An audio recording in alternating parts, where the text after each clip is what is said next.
അപ്പൊ നമ്മൾ പോകുന്ന സ്പീഡ് പോലും ട്രാക്ക് ചെയ്യാനുള്ള സാധനങ്ങൾ ഇപ്പൊ 52 സ്പീഡ് പോയി നമുക്ക് കാണാൻ പറ്റും. ഈ വണ്ടി എത്ര സ്പീഡ് പോകും? 49 സ്പീഡ് അങ്ങനെ കാണാൻ പറ്റും. കൺട്രോൾ ചെയ്യാൻ വേണ്ടി ഇവിടെ ഒരു വലിയൊരു ടീം തന്നെ ഉണ്ട്. അപ്പൊ നമുക്ക് ആ ടീമുമായിട്ട് ബന്ധപ്പെട്ട് ഇവിടെ ഉണ്ടാവും എല്ലാ സംഭവങ്ങളുള്ള കാര്യങ്ങളൊക്കെ നമ്മൾ നോക്കുന്നുണ്ട്. ഇപ്പം ഞാൻ ഏതെങ്കിലും ഒരു ക്യാമറ, ഇപ്പം ഏതെങ്കിലും ഒരു 360 ഡിഗ്രിയുള്ള ഒരു ക്യാമറ നിങ്ങളൊന്ന് ജസ്റ്റ് ഒന്ന് പോകും കണ്ടാ, ഇതൊരു 360 ഡിഗ്രിയുള്ള ക്യാമറയാണ്. നമുക്ക് ഇങ്ങനെയാണ് കാണുന്നത്, പക്ഷെ ഇവർക്ക് ഇത് ഇവിടെ വെച്ച് കൺട്രോൾ ചെയ്യാൻ പറ്റും. കണ്ടാ, റൊട്ടേറ്റ് ചെയ്ത് കണ്ടാ. ഇതിപ്പോ നമുക്കറിയാം ഒരു ഹൈവേയിൽ കൂടി അങ്ങോട്ടും ഇങ്ങോട്ടും യാത്ര ചെയ്യാൻ പാടില്ല എന്നുള്ളതാണ്. അതായത് ആളുകൾക്ക് നടന്നു പോകാൻ പാടില്ല. കൃത്യമായി നമ്മൾ ട്രാക്ക് ചെയ്തു, അവർ പോകുന്നത് കൃത്യമായിട്ട് നമുക്ക് കാണാൻ പറ്റും. നമ്മുടെ വാഹനങ്ങൾ സ്വാഭാവികമായിട്ട് വരാന്ന് വെച്ച് കഴിഞ്ഞാൽ ക്രാഷ് ആകുക, അങ്ങനെയുള്ള കാര്യങ്ങളൊക്കെ ഉണ്ടാകുക. അതിനു വേണ്ടിയിട്ട് നമുക്കറിയാം ഇവിടെ വലിയ ക്രെയിനുകൾ, അത് എടുക്കാനുള്ള സംവിധാനങ്ങൾ, ക്രെയിനുകളും ഇതുമായിട്ട് ബന്ധപ്പെട്ട് അവിടെ ഉണ്ട്. അസ്ലമോയമാണ് നമ്മളുള്ളത്. സപ്തഭാഷാ സംഗമഭൂമി എന്നറിയപ്പെടുന്ന കാസർഗോഡിലാണ്. ഏറ്റവും സുന്ദരമായിട്ടുള്ള തലപ്പാടി മുതൽ ചെങ്കള വരെയുള്ള റീച്ച് ഏകദേശം 39 കിലോമീറ്റർ നീണ്ടു നിൽക്കുന്ന സുന്ദരമായിട്ടുള്ള നാഷണൽ ഹൈവേയുടെ ഭാഗമായിട്ടുള്ള ഒരു അത്ഭുത സ്ഥലങ്ങൾ. ഏകദേശം 1.5 കിലോമീറ്റർ 30 തൂണുകളില്, അതും ഒറ്റത്തൂണില് ഇന്ത്യയിൽ തന്നെ ആദ്യമായിട്ട് 6 വരിപ്പാത. വികസനത്തിന്റെ തുടക്കം കുറിക്കുന്നത് എവിടെയാണ്? കർണാടകയുടെ ബോർഡറിൽ നിന്ന്, അതായത് കേരളത്തിന്റെ ബോർഡറിലേക്ക് വരുന്ന കാസർഗോഡിൽ നിന്ന് 39 കിലോമീറ്റർ നീണ്ടുന്ന ഈ സുന്ദരമായ നാഷണൽ ഹൈവേയിൽ കൂടിയാണ് നമ്മൾ യാത്ര ചെയ്യുന്നത്.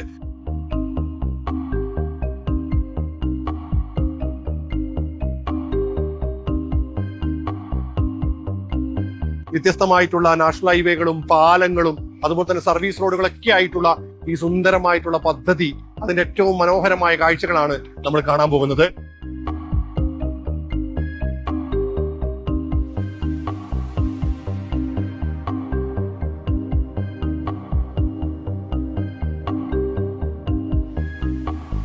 ഞാൻ നേരത്തെ പറഞ്ഞ തൂണിതാണ്, ഒറ്റത്തൂണ്. നമ്മൾ പലപ്പോഴും ഈ ദേശീയപാത പാതയുടെ ഭാഗമായിട്ടുള്ള പാലങ്ങളെ കാണുമ്പോൾ 2 വലിയ തൂണുകൾ ഉണ്ടാവും. ഇതാണ് ഒറ്റ തൂണിൽ നിർമ്മിച്ചിട്ടുള്ള 1.5 കിലോമീറ്റർ നീണ്ടു നിൽക്കുന്ന വലിയൊരു പാലം. ആ പാലത്തിന്റെ ഏറ്റവും വലിയ പ്രത്യേകത എന്ന് പറഞ്ഞാൽ നമുക്കറിയാം, ടെക്നോളജിക്ക് അനുസരിച്ചിട്ട് നമ്മുടെ നിർമ്മാണ ശൈലിയും മാറ്റണം എന്നുള്ളതാണ്. ബോക്സ് ഗൈഡർ ടെക്നോളജി എന്ന് പറയുന്ന ഒരു ടെക്നോളജി ഉപയോഗിച്ചിട്ടാണ് ഇങ്ങനെയുള്ള സംവിധാനം ഉണ്ടാക്കിയിട്ടുള്ളത്. അത് ഏറ്റവും എടുത്തു പറയേണ്ടതാണ്. ഇന്ത്യയിൽ തന്നെ ആദ്യമായിട്ട് 6 വരി പാത ഇങ്ങനെ ഉണ്ടാകുന്നത് ഇവിടെ മാത്രമാണെന്നുള്ളതാണ് ഏറ്റവും വലിയ കാര്യം.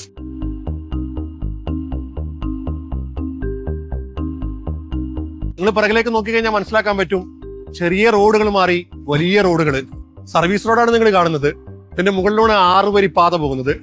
റോഡുകളും അതുപോലെ തന്നെ ഗ്രാമങ്ങളായിട്ട് കണക്ട് ചെയ്യാൻ പറ്റിയ സ്ഥലങ്ങളും ഒക്കെയായി ഏറ്റവും സുന്ദരമായിട്ടുള്ള വികസനമാണ് നമുക്ക് എവിടെയും കാണാൻ പറ്റുന്നത്.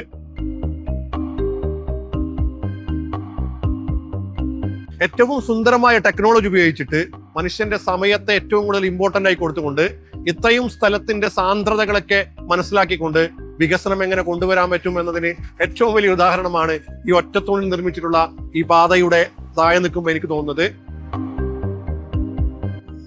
ഈ റീച്ചിൽ കൂടി ഇപ്പം ഏകദേശം ഒരു ദിവസം 40,000 വാഹനങ്ങളാണ് പോകുന്നത്.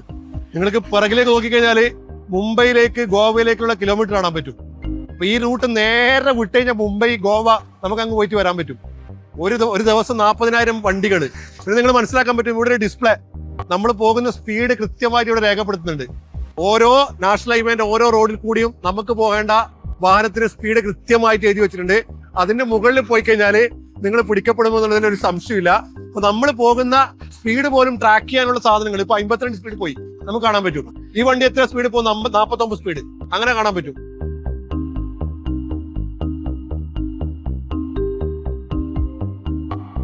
ക്രാഷ് ഗാർഡ് പോലത്തെ സാധനങ്ങൾ നമുക്ക് അവിടെ കാണാൻ പറ്റും.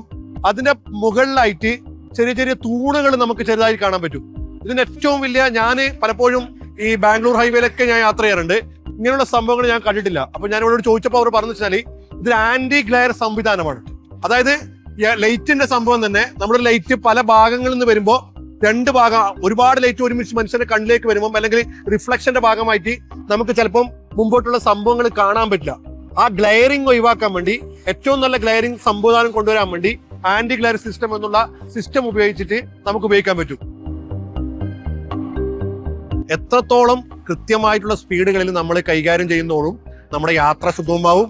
നമ്മുടെ ജീവൻ എന്ന് പറയുന്നത് എത്ര പൈസ കൊടുത്തു കഴിഞ്ഞാലും നമുക്ക് തിരിച്ചു കിട്ടാത്ത സാധനമാണ്. നമ്മളൊരു അശ്രദ്ധ കൊണ്ട് മറ്റു പലരും അവിടേക്ക് എത്തുന്നുള്ളതാണ്. അപ്പൊ എല്ലാവരും യാത്ര ചെയ്യുമ്പോൾ ഈ ഒരു യാത്രാ സ്പീഡും നമ്മുടെ സേഫ്റ്റിയെ കുറിച്ചും കൃത്യമായി ധരിക്കുക.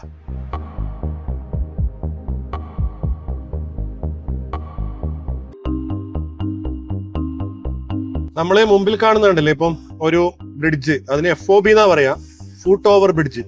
ഇങ്ങനെ 10ഓളം ബ്രിഡ്ജുകൾ ഈ 39 കിലോമീറ്ററിലുണ്ട്. അപ്പം ആളുകൾക്ക് നമ്മൾ ഒരു സ്ഥലത്ത് നിന്ന് മറ്റൊരു സ്ഥലത്തേക്ക് പോകാൻ വേണ്ടിയുള്ള ബുദ്ധിമുട്ടുകൾ പലപ്പോഴും വലിയ നാഷണൽ ഹൈവേ വന്നു കഴിഞ്ഞാല് രണ്ടാളുടെ വീടുകൾ അങ്ങോട്ടും ഇങ്ങോട്ടും ഇല്ലാണ്ടായി പോകുന്നൊക്കെയാണ് ഒരു ഇതുണ്ടായിരുന്നത്. അപ്പൊ സ്വാഭാവികമായിട്ടും ഇങ്ങനെയുള്ള ഫൂട്ട് ഓവർ ബ്രിഡ്ജിൽ കൂടി അപ്പുറത്തേക്ക് പോകാൻ പറ്റുമെന്നുള്ളതാണ് ഏറ്റവും വലിയ കാര്യം.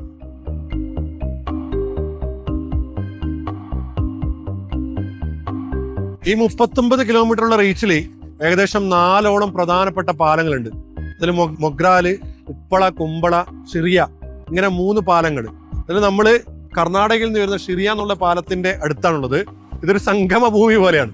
നമ്മളിപ്പോൾ അടിപൊളിയായിട്ടുള്ള നാഷണൽ ഹൈവേന്റെ റോഡ് കാണാൻ പറ്റും.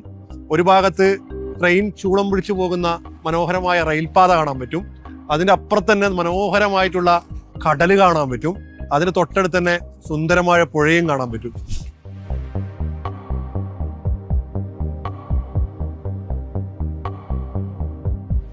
അപ്പോൾ ഞങ്ങളുടെ കൂടെ ഊരാളുങ്കൽ സൊസൈറ്റിയുടെ ഡെപ്യൂട്ടി പ്രൊജക്ട് മാനേജർ ഈ ഒരു റീച്ചിന്റെ 4 വർഷത്തോളം അല്ലെ, അതിന്റെ നമ്മളൊരു കുട്ടി പോലെ നോക്കി നടന്ന മനുഷ്യനാണ്.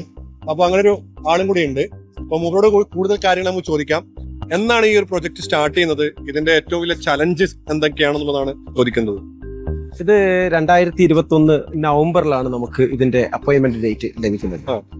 അന്നു മുതൽ നമ്മൾ ഇതിന്റെ എല്ലാ രീതിയിലുള്ള പേപ്പർ വർക്കുകളും കാര്യങ്ങളുമായി നീങ്ങി ഇപ്പൊ 4 വർഷത്തിനുള്ളിൽ നമുക്ക് ഈ വർക്ക് പൂർണ്ണമായും പൂർത്തീകരിക്കാൻ സാധിച്ചു. ഞാൻ ബാംഗ്ലൂർ വർക്ക് ചെയ്യുന്ന ഒരു വ്യക്തിയാണ്. നാഷണൽ ഹൈവേയിൽ കൂടെ ഞാൻ പലപ്പോഴും വരാറുണ്ട്. ഈ ആന്റി ഗ്ലാരിംഗ് നമ്മൾ യാത്ര ചെയ്യുമ്പോൾ പറഞ്ഞ സംഭവമാണ് ആന്റി ഗ്ലാരിംഗ് സിസ്റ്റം ഒക്കെ. അങ്ങനെ കുറെ ടെക്നോളജിയും കാര്യങ്ങളും അതുപോലെ തന്നെ മോണിറ്റർ ചെയ്യാനുള്ള ഒരുപാട് കാര്യങ്ങളും ഡിജിറ്റലി നമുക്ക് ഇൻഫർമേഷൻ കൊടുക്കാനുള്ള ഒരുപാട് കാര്യങ്ങളും നിങ്ങൾ ഇവിടെ ഇംപ്ലിമെന്റ് ചെയ്തെന്നുള്ളത് എടുത്തു പറയേണ്ട കാര്യമാണ്. അതിനെക്കുറിച്ച് കുറച്ചും കൂടി ഡീറ്റെയിൽ ആയിട്ട് നിങ്ങൾ പറയുമ്പോൾ അതിനൊരു ക്ലാരിറ്റി ഉണ്ടാവും. തീർച്ചയായും നാഷണൽ ഹൈവേ ഒരു ഹൈവേ ഡിസൈൻ ചെയ്യുന്ന സമയത്ത് അതിൽ ആദ്യം ലക്ഷ്യം വെക്കുന്നത് വളരെ സേഫ്റ്റിയോടുകൂടി നമുക്ക് എങ്ങനെ ഒരു യാത്രക്കാരന് സഞ്ചരിക്കാം എന്നുള്ളതാണ്. അപ്പൊ ആ സേഫ്റ്റിക്ക് അനുയോജ്യമായ കാര്യങ്ങളെല്ലാം തന്നെ റോഡ് ഡിസൈനിങ്ങിൽ പാലിക്കണം എന്നത് ഒരു കോൺട്രാക്ടറുടെ ഒരു ചുമതലയാണ്.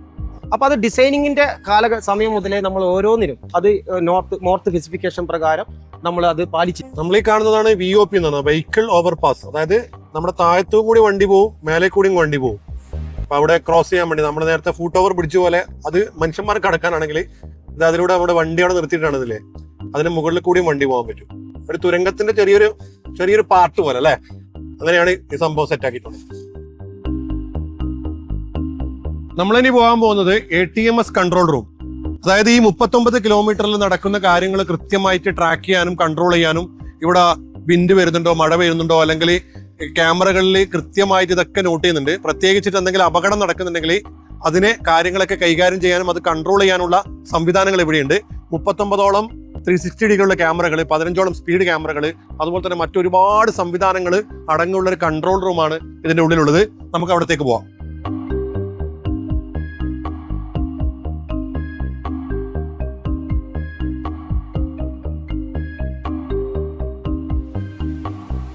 ATMS control room.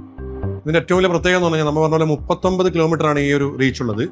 അതിലുള്ള ക്യാമറകളും അതിനെ കൺട്രോൾ ചെയ്യുന്ന കാര്യങ്ങളൊക്കെയാണ് ഇവിടെ ഉള്ളത്. അതായത് 39 നമ്മുടെ എന്തെങ്കിലും അപകടം സംഭവിച്ചു കഴിഞ്ഞാൽ 360 ഡിഗ്രി റൊട്ടേറ്റ് ചെയ്യുന്ന ക്യാമറകൾ അത് നമുക്ക് ഇവിടുന്ന് കൺട്രോൾ ചെയ്യാൻ പറ്റും. അതുപോലെ 15 സെറ്റ് നമ്മുടെ വേഗത, മറ്റു കാര്യങ്ങൾ അല്ലെങ്കിൽ അപകടം മറ്റുള്ള കാര്യങ്ങളൊക്കെ ചെയ്യാനുള്ള സംഭവങ്ങൾ. അതുപോലെ തന്നെ വെഹിക്കിൾ ആക്ച്വേറ്റഡ് സ്പീഡ് ഡിസ്പ്ലേ 4 എണ്ണം. അതുപോലെ മറ്റുള്ള കുറേ കൺട്രോളിങ് സാധനങ്ങൾ. ഇവിടെ വിൻഡ് വരുന്നുണ്ടെങ്കിൽ അല്ലെങ്കിൽ അപകട സാധ്യത വരുന്നുണ്ടെങ്കിൽ അതൊക്കെ നമുക്ക് ഇവിടെ കാണാൻ പറ്റും. അതിനനുസരിച്ച് നമ്മൾ കണ്ടിട്ടുള്ള ഡിസ്പ്ലേയിലേക്ക് നമുക്ക് ഇവിടെ തന്നെ ഇൻഫർമേഷൻ കൊടുക്കാൻ പറ്റും. എന്തെങ്കിലും പ്രശ്നമുണ്ടോ കണ്ടാ, ഇവിടെ ഡിഫറെന്റ് ആയിട്ടുള്ള ക്യാമറകൾ, ഏകദേശം അവിടെ കണ്ട എല്ലാ ക്യാമറകളും ഇവിടെ നിങ്ങൾക്ക് കാണാൻ പറ്റുന്നുണ്ട്. എവിടെ ഏത് ഭാഗത്തേക്ക് ഏത് ക്യാമറ സൂം ചെയ്യണമെന്നും അത് റൊട്ടേറ്റ് ചെയ്യണമെന്നൊക്കെ നമുക്ക് ഇവിടുന്ന് കൺട്രോൾ ചെയ്യാൻ പറ്റും. ഇനി എന്തെങ്കിലും അപകടം ഇവിടെ നടന്നു കഴിഞ്ഞാൽ ഇപ്പോൾ ജസ്റ്റ് ഇപ്പം സൂം ചെയ്യാണ്, അത് ഏകദേശം 1.5 കിലോമീറ്റർ വരെ സൂം ചെയ്യാൻ പറ്റും എന്നുള്ളതൊക്കെയാണ് ഇതിന്റെ ഏറ്റവും വലിയ പ്രത്യേകത. 39 ക്യാമറയുണ്ട്.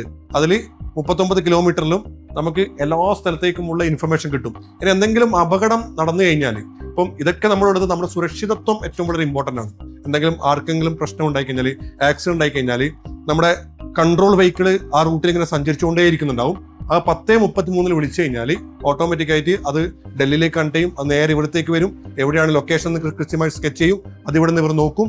എന്തെങ്കിലും പെട്ടെന്നുള്ള അപകടമാണെങ്കിൽ ആംബുലൻസ് ആയിട്ട് പോകും. ഇനി ക്രൈം സംവിധാനം പുറത്തുണ്ട്. അപകടങ്ങൾ പടന്ന് വാഹനങ്ങൾ മാറ്റാനും മറ്റൊക്കെ നമുക്ക് നടത്താൻ പറ്റും.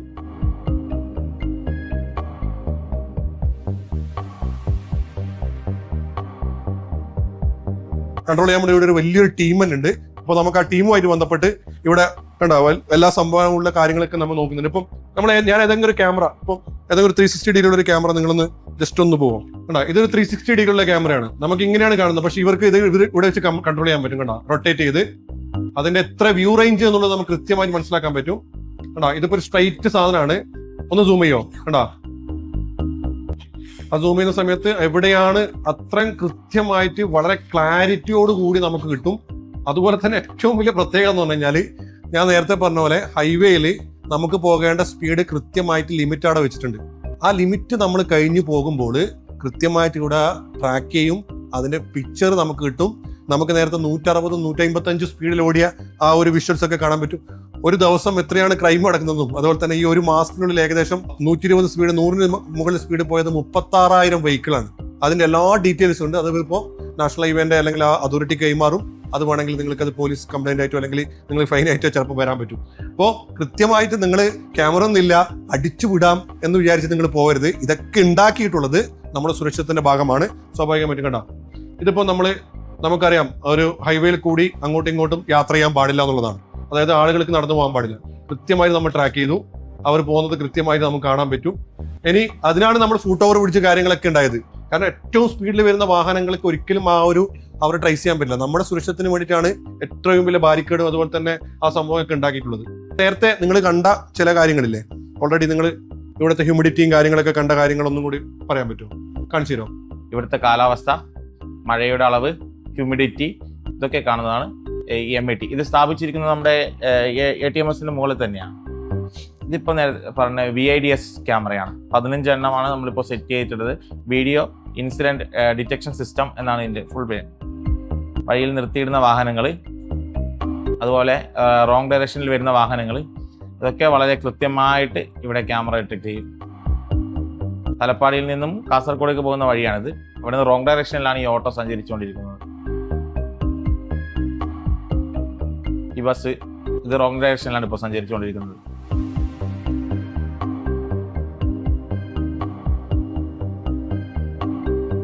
സെപ്റ്റംബർ 1 മുതൽ ഏത് മാസം വരെ? ഇത് ഈ മാസം 18-ാം തീയതി വരെ ഉള്ളത്. ഏകദേശം 1.5 മാസത്തിലുള്ള സ്പീഡിൽ എബോ 100 സ്പീഡിൽ പോയ വാഹനങ്ങളുടെ കണക്കാണ് 36,794. എബോ 120 സ്പീഡിൽ പോയ ആളുകൾ 3,382. 160 സ്പീഡിൽ പോയ ആളുകൾ 158, 168. നിങ്ങൾ എത്രയാണ് സ്പീഡ് പോകുന്നുള്ളത് ഇവിടെ കൃത്യമായിട്ട് ട്രാക്ക് ചെയ്യുന്നുണ്ട്. ഈ സ്പീഡിൽ പോകുന്നത് നമ്മുടെ വാഹനം 160, 170 ഡിഗ്രിയിലൊക്കെ നിങ്ങൾക്ക് സ്പീഡോമീറ്റർ കാണും. അത് ചവിട്ടി പോകേണ്ട സ്ഥലമല്ല ഇത്. ശരിക്കും കൃത്യമായിട്ട് നമ്മൾ ആ വാഹനം ഉണ്ടാക്കിയതും അതുപോലെ തന്നെ നമ്മുടെ സുരക്ഷയ്ക്കും മറ്റൊക്കെയാണ്. അതിനുവേണ്ടി നമ്മുടെ സുരക്ഷയാണ് ഏറ്റവും വലിയ ഇമ്പോർട്ടന്റ്. അപ്പോൾ കൃത്യമായിട്ട് കൺട്രോൾ ചെയ്യാൻ വേണ്ടിയും അതുപോലെ തന്നെ നിങ്ങളുടെ വിവരങ്ങളൊക്കെ ഇവിടെ കിട്ടുന്നുണ്ട്. അതുപോലെ തന്നെ ഇത് കൃത്യമായിട്ട് നിങ്ങളുടെ ഫൈനായിട്ടും മറ്റൊക്കെ വരും എന്നുള്ളതൊരു ഇൻഫർമേഷനാണ് നിങ്ങൾ പറയുന്നത്. അപ്പോൾ ഇതൊന്നും നമ്മൾ അറിയുന്നില്ല, ആരും അറിയുന്നില്ല, നമ്മളെ നോക്കാൻ ആരുമില്ല. അങ്ങനെയല്ല, നിങ്ങളുടെ സദാസമയം വീക്ഷിച്ചുകൊണ്ട് വ്യത്യസ്ത സ്ഥലങ്ങളിൽ നിന്ന് വ്യത്യസ്ത ടെക്നോളജി ഉപയോഗിച്ചിട്ടുള്ള ക്യാമറകൾ ഇവിടെ സജ്ജീകരിച്ചിട്ടുണ്ട്. അത് കൺട്രോൾ ചെയ്യാനും ട്രാക്ക് ചെയ്യാനും പിക്ചർ എടുക്കാനും രാത്രി സമയങ്ങളിൽ നമ്മൾ പോയി കഴിഞ്ഞാൽ കിട്ടില്ല എന്നൊന്നും നമ്മൾ വിചാരിക്കേണ്ട. എല്ലാം ട്രേസ്ഡ് ആണ്, എല്ലാം കിട്ടുന്നുണ്ട്. അപ്പോൾ ഈ കാര്യങ്ങൾ ശ്രദ്ധിക്കുക. നമ്മൾ യാത്ര ചെയ്യണം, അതിനുള്ള സൗകര്യങ്ങൾ കൃത്യമായിട്ടുള്ള എല്ലാ സംവിധാനങ്ങളും ഉണ്ട്. അത് ഉപയോഗിച്ചിട്ടുണ്ട് യാത്ര ചെയ്യണം. പക്ഷേ സുരക്ഷയും നമ്മുടെ ഏറ്റവും വലിയ കാര്യമാണ്. ജീവൻ പോയി കഴിഞ്ഞാൽ ഒരു കാര്യമില്ലല്ലോ. ജീവനാണ് ഏറ്റവും വലിയ കാര്യം. അതൊരിക്കലും നമ്മൾ റിസ്ക് വെച്ചിട്ട് നമ്മൾ യാത്ര ചെയ്യാൻ പാടില്ല.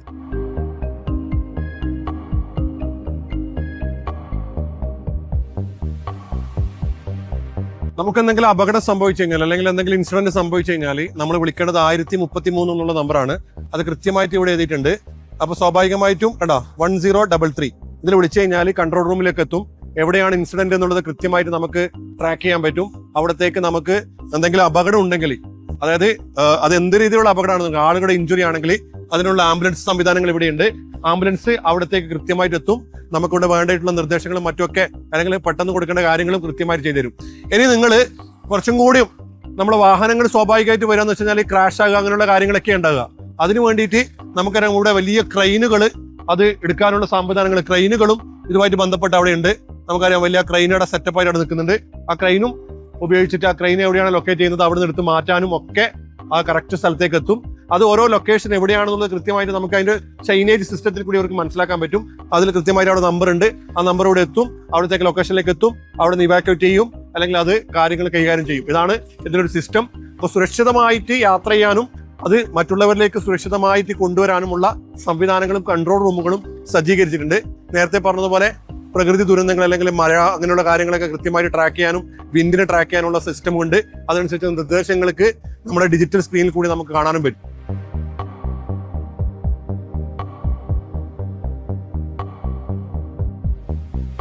നമ്മൾ പുറത്തെ നാഷണൽ ഹൈവേസ്, ഇപ്പോൾ ഞാൻ ബാംഗ്ലൂർ പോകുന്നുണ്ടെങ്കിലും അതുപോലെ തന്നെ ആന്ധ്ര മറ്റു നമ്മൾ വ്യത്യസ്ത സ്ഥലങ്ങളിൽ കൂടി യാത്ര ചെയ്യുമ്പോൾ വിശാലമായിട്ടുള്ള നാഷണൽ ഹൈവേ കാണാൻ പറ്റും. പക്ഷെ ആ നാഷണൽ ഹൈവേന്റെ തൊട്ടടുത്തൊന്നും നിങ്ങൾ ഒരിക്കലും വലിയ വീടുകളോ അല്ലെങ്കിൽ ഏതെങ്കിലും കെട്ടിട സമുച്ചയങ്ങളോ അങ്ങനെയുള്ള സംഭവങ്ങളോ നിങ്ങൾക്ക് കാണില്ല. അത് ഒഴിഞ്ഞു കിടക്കുന്ന ഒരുപാട് പ്രദേശമാണ്. ആ പ്രദേശത്തിൽ കൂടി കൺസ്ട്രക്ഷൻ നടത്താനും മറ്റുള്ള പരിപാടികൾ നടത്താനും വളരെ എളുപ്പമാണ്. പക്ഷെ ജനസാന്ദ്രത ഉള്ള സ്ഥലം, അർബൻ ഏരിയയിലുള്ള സ്ഥലങ്ങളിലേക്ക് നമ്മൾ ഇങ്ങനെയുള്ള പരിപാടികൾ നടത്തുമ്പോൾ ഉണ്ടാകുന്ന ഒരുപാട് പ്രശ്നങ്ങൾ. ഗോഡ് സോൺ കൺട്രി എന്ന് പറയാൻ കാരണം എന്ന് വെച്ചാൽ ഒന്ന് ഇവിടുത്തെ കാലാവസ്ഥയാണ്. ആ കാലാവസ്ഥ എന്ന് പറയുന്നത് കഴിഞ്ഞ കുറച്ച് വർഷങ്ങളായി നമുക്ക് ആഗസ്റ്റ് സെപ്റ്റംബർ ഒക്കെ വരുമ്പോൾ നമ്മുടെ ചങ്കിലെടുപ്പാണ്. ഇപ്പൊ മഴ ഭയങ്കരമായിട്ട് പ്രതികൂലമായിട്ട് സാഹചര്യത്തിലുണ്ടായിരുന്നു. 2021 നവംബറിലൊക്കെയാണ് ഈ ഒരു 39 കിലോമീറ്ററിന്റെ സ്ട്രെച്ച് അല്ലെങ്കിൽ റീച്ച് ഒരാളുകളെ ഏറ്റെടുക്കുന്നത്. ആ സമയത്ത് ഏകദേശം 3.5 വർഷത്തോളം പല രീതിയിലുള്ള മഴകൾ ഉണ്ടായിട്ടുണ്ട്. 1704 കോടി ഉപയോഗിച്ചിട്ട് ഗവൺമെന്റ് ഒരു കാലഘട്ടത്തിൽ ഈ നാഷണൽ ഹൈവേന്റെ പരിപാടി എന്ന് പറയുന്നത് ഒഴിവാക്കിയ സമ്പത്താണ്. അവിടെ നിന്ന് ഗവൺമെന്റിന്റെ ഇച്ഛാശക്തിയുടെ ഭാഗമായിട്ട് മാത്രമാണ് ഇങ്ങനെ ഒരു പ്രോഗ്രാമും അതുപോലെ തന്നെ നാഷണൽ ഹൈവേന്റെ ഒരു വലിയ പരിപാടി നടത്തുന്നത്. സ്വാഭാവികമായിട്ടും അത് കേരളത്തിന്റെ വികസനത്തെയും അതുപോലെ തന്നെ ഇൻഫ്രാസ്ട്രക്ചർ ഡെവലപ്മെന്റിന്റെ ഭാഗമായിട്ട് വളരെ മനോഹരമായ രീതിയിൽ നമ്മുടെ റോഡുകളും അതുപോലെ തന്നെ 6 വരി പാതകളും നേരത്തെ പറഞ്ഞ 39 കിലോമീറ്ററിൽ ഏകദേശം 1 കിലോമീറ്റർ 17 മീറ്ററോളം നമ്മുടെ ഈ ഒറ്റത്തൂണിൽ കിടക്കുന്ന സുന്ദരമായ 6 വരി പാതകളൊക്കെ ആയിട്ട് കേരളം അതുപോലെ തന്നെ വളരെ നല്ല രീതിയിൽ മറ്റു സ്ഥലങ്ങളുമായി മറ്റു രാജ്യങ്ങളുമായി കടപിടിക്കുന്ന രീതിയിലേക്ക് മാറുന്നു എന്നുള്ളതാണ് ഏറ്റവും വലിയ കാര്യം. രാത്രിയുടെ കാഴ്ചകൾ ഭയങ്കര രസമാണ്. നമ്മുടെ കേരളത്തിന്റെ ഏറ്റവും വലിയ പ്രത്യേകത എന്ന് പറഞ്ഞാല് നല്ല മഴ കിട്ടും. കഴിഞ്ഞ കുറച്ച് വർഷങ്ങളായി മഴ നമുക്ക് ചെറിയ പണിയും തരുന്നുണ്ട്. അപ്പൊ നമുക്ക് നമ്മുടെ ഈ യാത്രയിലും അടിപൊളി ഒരു മഴയും കാര്യങ്ങളൊക്കെ കിട്ടിയിട്ടുണ്ട്. അപ്പം രാത്രി ഫുള്ള് ലൈറ്റാണ്. 2 ഭാഗത്തും നല്ല സ്ട്രീറ്റ് ലൈറ്റ് പോലെ ലൈറ്റുകൾ നമുക്ക് ദേശീയപാതയുടെ മുഴുവനായിട്ട് സ്ഥലങ്ങളുണ്ട്.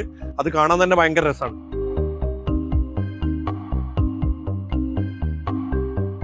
വികസനം എന്ന് പറയുന്നത് നമുക്കറിയാം, പണ്ടൊക്കെ നമ്മൾ പറയാറുള്ളത് റോഡ് അവസാനിക്കുന്നിടത്ത് ഗ്രാമം തുടങ്ങുന്നു എന്നുള്ളതാണ്. ഇപ്പം ഗ്രാമങ്ങളെ കണക്ട് ചെയ്യുന്ന ഗ്രാമപാതകള്, അതുപോലെ തന്നെ തീരദേശ പ്രവർത്തനങ്ങളെ കണക്ട് ചെയ്യുന്ന തീരദേശ പാതകള്, മലയോര മേഖലകളിൽ കൂടി പോകുന്ന മലയോര പാതകള്, അതുപോലെ തന്നെ ഇത് നാഷണൽ ഹൈവേ എന്ന് പറയുന്ന നമ്മുടെ ദേശീയ പാതകള്, അങ്ങനെ പാതകളുടെ ഒരു സംഗമം എല്ലാ സ്ഥലങ്ങളിലേക്കും കണക്ട് ചെയ്യാൻ പറ്റുന്ന ഒരുപാട് കാര്യങ്ങളൊക്കെ വരുന്നു. അതുമൂലം വികസനം ഉണ്ടാകുന്നു, ഇൻഫ്രാസ്ട്രക്ചർ ഡെവലപ്മെന്റ് ഉണ്ടാകുന്നു, ഒരുപാട് പേർക്ക് ജോലി കിട്ടുന്നു, മനോഹരമായ സമയം ലാഭിക്കാൻ പറ്റുന്നു. അങ്ങനെ വികസനത്തിന്റെ ഒരുപാട് കുതിപ്പുകളാണ് നമുക്ക് കാണാൻ പറ്റുന്നത്. സുന്ദരമായ പാലവും സുന്ദരമായ ടെക്നോളജി ഉപയോഗിച്ചിട്ടുള്ള കാര്യങ്ങളൊക്കെയാണ് നമ്മൾ കാണുന്നത്. അങ്ങനെ വികസനത്തിന്റെ മനോഹരമായ മറ്റൊരു കാഴ്ചകളുമായി വരുന്നതുവരെ നവകേരള ബ്ലോഗിൽ നിന്ന് നമുക്ക് പിരിയാം. അടുത്ത മനോഹരമായ വീഡിയോയുമായി വരുന്നതുവരെ ഗുഡ് ബൈ, അസ്സലാമു അലൈക്കും.